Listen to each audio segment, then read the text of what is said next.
Greetings from the voice of Allan Kardec. And welcome from the Voice of the Spirits. We are here today to take you on an audio journey through the Spirits book by Allan Kardec. Today's journey covers occupations and missions of spirits. Questions 558 to 566. Enjoy. Question 558. Do spirits have any other duty besides their own personal improvement? They concur in the harmony of the universe and act as ministers in fulfilling God's will. Spirit life is a continuous occupation, but it is not at all arduous like that of earth, because it is not subject to bodily fatigue or the anguish of need. Question 559. Do less evolved spirits also perform a useful role in the universe? All have duties to fulfill. Doesn't the least of masons concur in the construction of a building as much as does the architect? See question 540. Question 560. Does each spirit have special attributes? It is worth stating that we all must inhabit all places and must acquire knowledge of all things, successively presiding over functions involving all the planes of the universe. However, as Ecclesiastes states, there is a time for everything. Thus, one spirit is currently fulfilling its destiny on this world, while another will accomplish or has already accomplished its destiny at another time on the earth, in the water, in the air, etc. Question 561.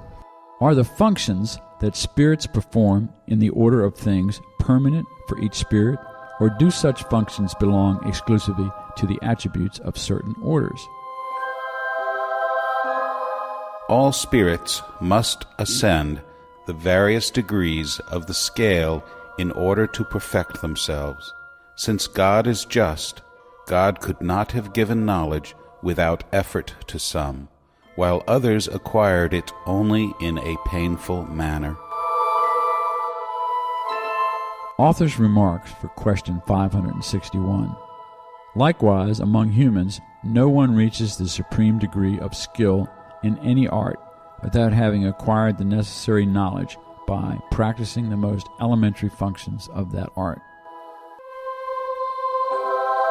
Question 562. Since spirits of the most advanced order have nothing more to acquire, are they in a state of absolute repose, or do they still have occupations? What do you think they are doing for all eternity? Eternal idleness would be eternal torture.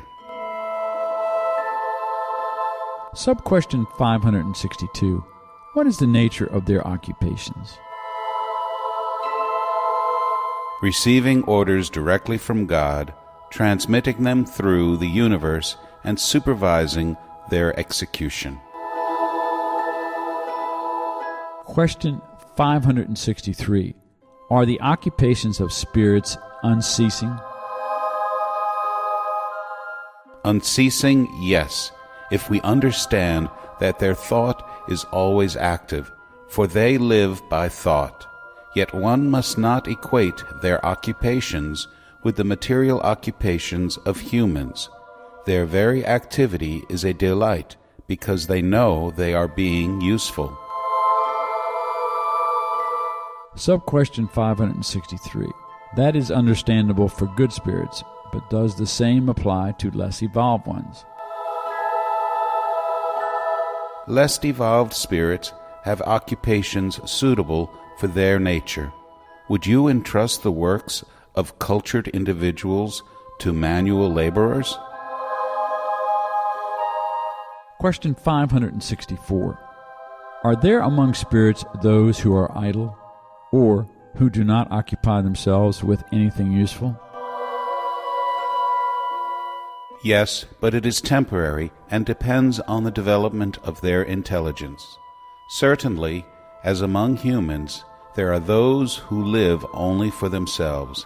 Such idleness, nonetheless, weighs on them, and sooner or later the desire to progress stirs the need for activity, and they are glad to make themselves useful once again.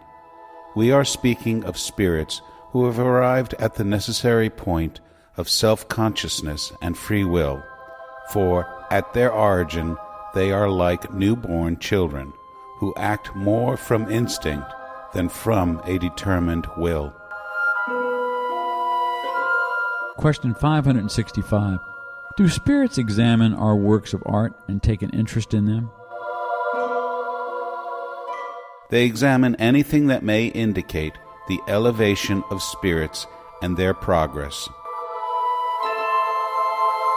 Question 566. Does a spirit who had a specialty on earth, a painter or architect, for example, take a special interest in the works that were the objects of his predilection during life? Everything blends into an overall objective. If the spirit is good, it will take an interest in them to the degree that they enable it to help with the evolution of souls towards God.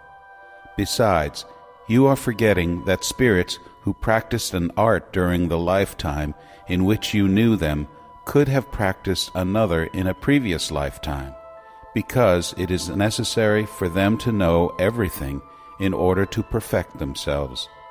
Thus, according to their degree of advancement, it might be that nothing constitutes a specialty for them. This is what I meant when I stated that everything blends into an overall objective. Also, be aware of this: what is sublime to you in your backward world is no more than child's play when compared with what exists on more advanced worlds.